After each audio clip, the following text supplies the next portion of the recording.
Hello everyone, আসসালামু আলাইকুম। আশা করি সবাই ভালো আছেন। আজকে বছরের প্রথম দিন, স্বাগতম সবাইকে। যাচ্ছি আমাদের শহর ব্রাহ্মণবাড়িয়ায়।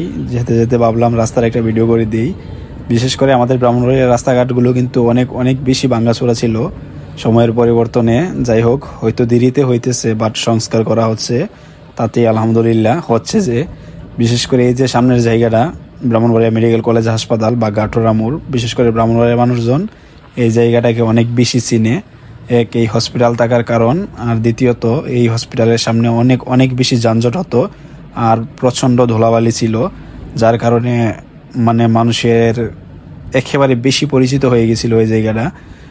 বর্তমানে কিন্তু এদিক দিয়ে রাস্তাটা কার্পেটিং করে দেওয়া হয়েছে, যদিও রাস্তার কাজ শেষ হয় নাই। জাস্ট একটা লেন কার্পেটিং করে, পিচ ঢালাই করে ব্রিজের একটা লেন ছেড়ে দেওয়া হয়েছে। তাতেই কিন্তু মানে যানজট একেবারেই নাই, নাই বললেই চলে। দুর্ভোগ অনেকটাই কমে গেছে। আর যখন পুরো রাস্তার কাজ শেষ হবে তখন তো যাক, মানে বলে বোঝানোর মতো না। যাই হোক, টাটা।